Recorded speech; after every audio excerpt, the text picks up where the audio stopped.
Bismillahirrahmanirrahim. Dear students, today is the lecture for the class 9. The subject is physics. We are going to prove the second equation of motion, and I will try my level best to prove the third equation of motion. We have done it before in the first equation of motion.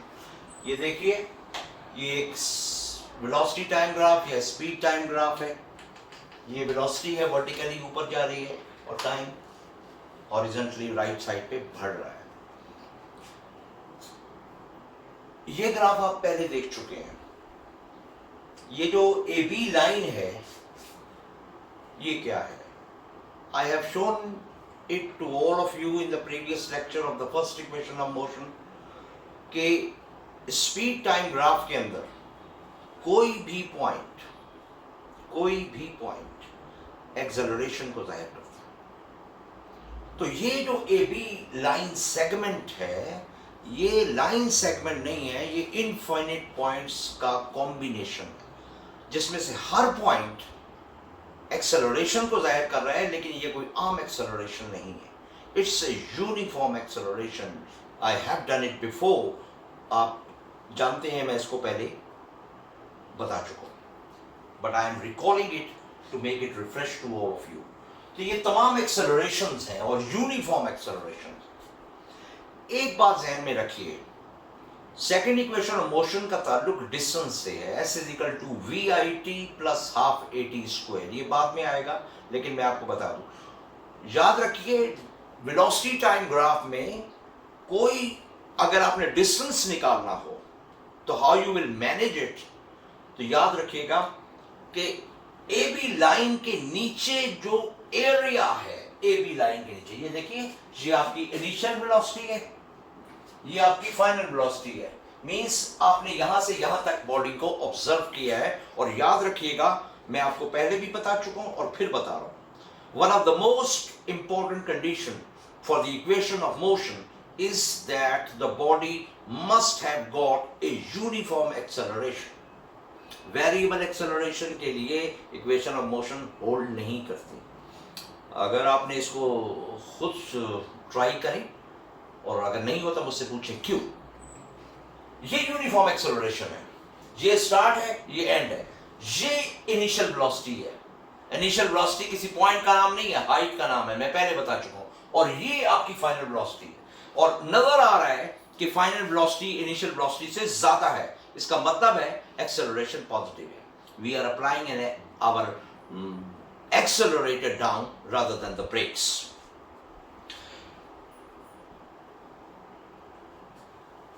बता ये रहा था, ए B के नीचे जो area है वो distance है. And you have to believe, इसकी डिटेल मैं नहीं बता सकता beyond the limit of your class. A B के नीचे क्या है? नजर ये आ रहा है कि ए बी के नीचे दो आपको ज्योमेट्रिकल शेप्स नजर आ रही हैं. एक ये ट्राइंगल एबीसी और ये एक रेक्टेंगल ओएसीडी. इसका कोई भी नाम हो सकता है, ओएसीडी. इन दोनों के एरियाज का सम करेंगे तो एबी के नीचे एरिया, ये पूरा एरिया है. So I have written it down. The distance covered is area under A B. और एरिया अंडर एबी क्या है? The area of this rectangle plus the area of this triangle. Symmetry के लिए मैं पहले इसका एरिया निकालूंगा. रेक्टेंगल का एरिया क्या होता है? Very simple. In the earlier classes you know that it is the product of length into width. और यहां पर लेंथ क्या है इसकी? जरा देखिए, इस रेक्टेंगल की लेंथ कितनी है? ये. और स्पीड टाइम ग्राफ में हम इसको टोटल टी कहते हैं. टोटल टी, ये इनिशियल टी, ये final T, total T. So area is the length into breadth. मैं इसको नहीं लिख रहा length into breadth.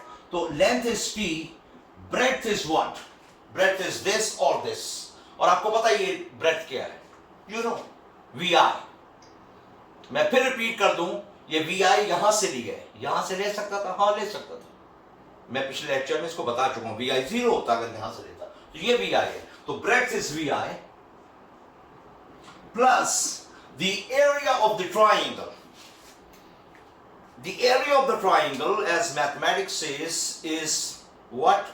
ट्राइंगल का एरिया क्या होता है? Half into base into altitude. देखें ये जो ट्राइंगल एबीसी बनी हुई है, इसमें ये जो बीसी साइड है, luckily it's altitude by itself, वरना अगर ट्राइंगल को एक्यूट एंगल होती तो एल्टीट्यूड ड्रॉ करना पड़ता। ये देखिए ये राइट एंगल ट्राइंगल है, अगर कोई ट्राइंगल इस किस्म की होती तो ये एल्टीट्यूड होता, लेकिन ये ट्राइंगल में खुद बीसी एक एल्टीट्यूड है परपेंडिकुलर, तो जिस पर एल्टीट्यूड गिरे वो क्या होता है? बेस। तो ट्राइंगल का एरिया फिर देखें क्या होता है? Half into base, base is what? AC, AC क्या है? T into altitude, altitude is BC, मैं लिख नहीं रहा BC, और ये क्या है? फर्स्ट इक्वेशन में याद है इसका हमने क्या किया था? It is delta V। ये आपके पास VF है, ये आपके पास VI है, VF में से VI निकालो, VF में से VI निकालो तो डेल्टा V, तो VF minus VI, VF minus VI which is delta V। सो ये आपके पास एक बात याद रखिएगा, सेकेंड इक्वेशन ऑफ मोशन में VF नहीं होता।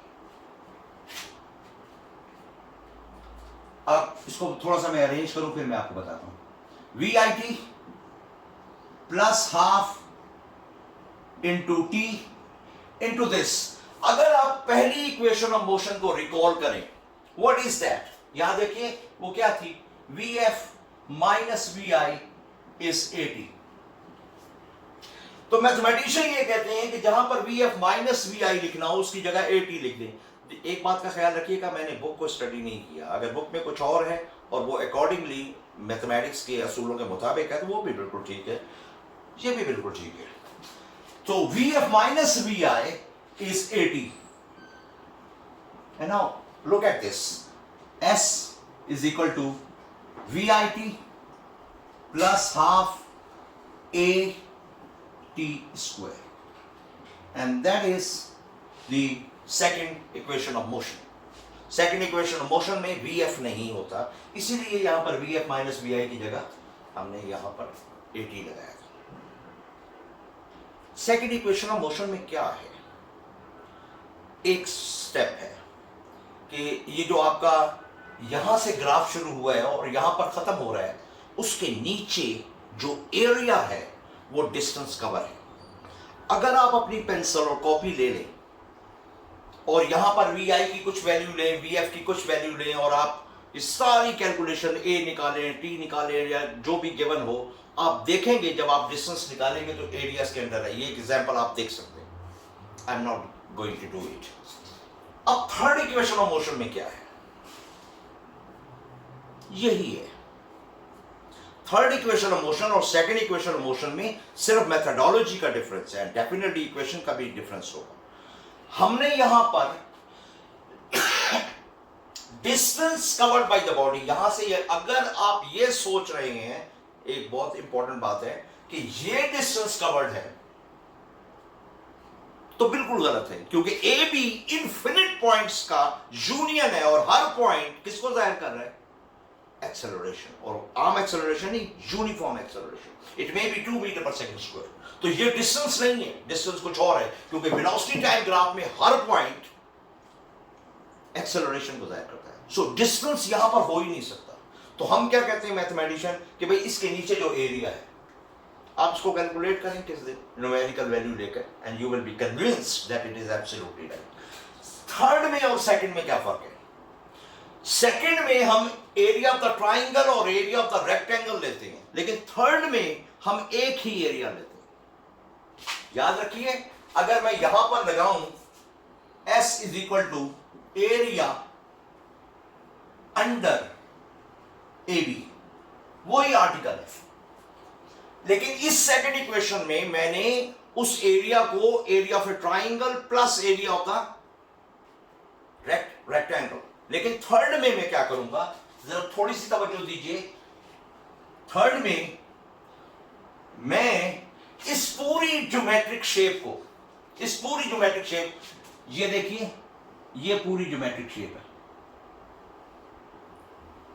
That's good. O A B and D. इसके अलावा मैंने सब चीजें एलिमिनेट कर दी। यहां पर मैंने ट्राइंगल ली, रेक्टेंगल ली, यहां पर मैंने थर्ड में ये पूरी ये ज्योमेट्रिक शेप ले रहा हूं। शुरू की क्लासेस में इस शेप को मैथमेटिक्स की 6-7 में डिस्कस किया जाता है। अगर आपको याद नहीं तो मैं आपको समझा देता हूं कि ये क्या है। दिस ज्योमेट्रिक शेप बेसिकली इसका नाम क्या है? क्वाड्रिलेटरल। क्वाड्रिलेटरल क्यों कहते हैं? 4 साइड वाली एक क्लोज शेप। लेकिन इस क्वाड्रिलेटरल का एक खास नाम है and we call it trapezium. क्या? ट्रेपेजियम। ट्रेपेजियम क्या है? जिसकी 2 साइड्स, ये अपोजिट साइड्स पैरेलल हो और अनइक्वल हो, क्योंकि अगर इक्वल होगी तो रेक्टेंगल बन जाएगी। पैरेलल हो और अनइक्वल हो, ट्रेपेजियम। ट्रेपेजियम का एरिया क्या होता है? Look at this area of trapezium, half into the sum of the parallel side। कौन कौन सी सम पैरेलल साइड है? OA plus BD into altitude. अब अल्टीट्यूड क्या होता है? याद रखिए, 2 पैरेलल लाइंस के दरमियान में जो परपेंडिकुलर है, ये देखिए, ये था कि नहीं था? इसका नाम क्या था? AC। AC ले लूं या फिर उसका नाम OD ले लूं, इससे कोई फर्क नहीं पड़ता, क्योंकि AC and OD are the same। Again, area of a trapezium is half into the sum of the parallel side into the altitude। क्या ये altitude हो सकता है? Yes, ये सब altitudes हैं। लेकिन क्योंकि मेरे पास AC या OD given है, मैं AC को भी eliminate कर रहा हूं, because I am only discussing a trapezium। तो मैं कोई और चीज नहीं, OD ले लें, OD। And now, area of trapezium, क्या नाम है इस ट्रेपेजियम का? यहां से शुरू हो O, नाम तो कहीं से भी शुरू हो सकता है, A, B, D।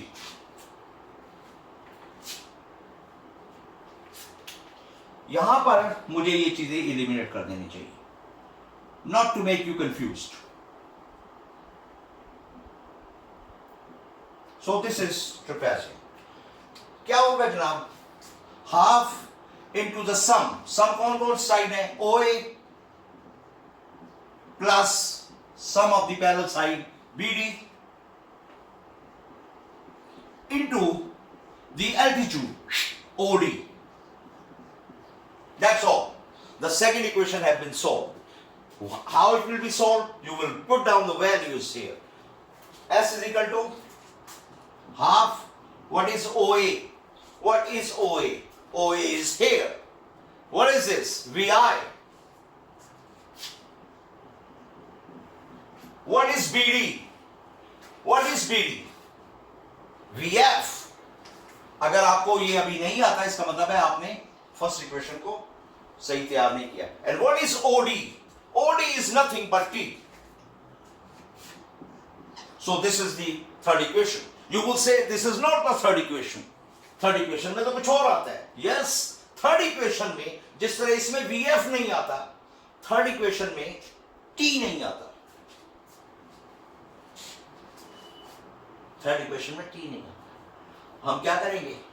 हम पहली इक्वेशन ऑफ मोशन लिखेंगे VF is equal to VI plus AT, और इससे रिक्वेस्ट करेंगे कि आप हमें T की वैल्यू निकाल कर दें।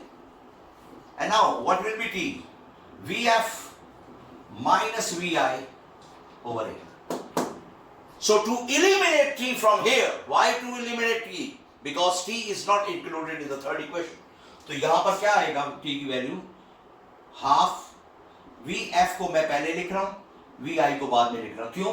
क्योंकि VI plus VF and VF plus VI over 2। ठीक है, ये बिल्कुल ठीक है, 2 नीचे आ जाएगा। And T is VF minus VI over A। अब आपको समझ में आई इसकी तरकीब क्यों चेंज की? ताकि एक फार्मूले की फॉर्म में बने। And now what will be that? S is equal to VF plus VI into VF minus VI over 2A। ये थर्ड इक्वेशन है, लेकिन हमें इसको थर्ड इक्वेशन की फॉर्म में लिखना है। देखिए फार्मूला है मैथमेटिक्स का, a plus B into A minus B is A square minus B square. a plus B into A minus B, इस 2a को यहां ले आए। क्यों ले आए? ताकि इसका फॉर्मेट थर्ड इक्वेशन का बन जाए। a plus B into A minus B is A square minus B square. What is this? Is the third equation of motion. And what is this? The second equation of motion. Second equation और third equation में क्या फर्क है? Basic idea same है। Basic idea क्या है कि speed time graph में ये जो आपका ए बी लाइन है, इस दौरान ये याद रखिए एक्सेलरेशन है, इस दौरान डिस्टेंस कितना है? Distance covered by the body is the area under the curve. तो इस सेकंड इक्वेशन में हमने दो एरियाज निकाले हैं, ट्राइंगल एंड रेक्टेंगल, और थर्ड इक्वेशन में सिर्फ एक एरिया निकाला है, एरिया ऑफ द ट्रेपेजियम। तो यहां से लेकर इसकी किताब में जो एग्जांपल्स हैं उसको तैयार करें, उसकी प्रैक्टिस करें। कोई प्रॉब्लम होता है तो वो मुझसे पूछें। अब अगला जो आर्टिकल होगा हमारा, क्योंकि तीनों इक्वेशन ऑफ मोशन कवर हो गई हैं, लेकिन याद रखिए ये रेक्टिलिनियर मोशन है, ज़मीन पे मोशन है। अगले आर्टिकल में हम ग्रेविटेशनल फील्ड में इसको डिस्कस करेंगे and we will do it. Thank you very much. अस्सलाम वालेकुम।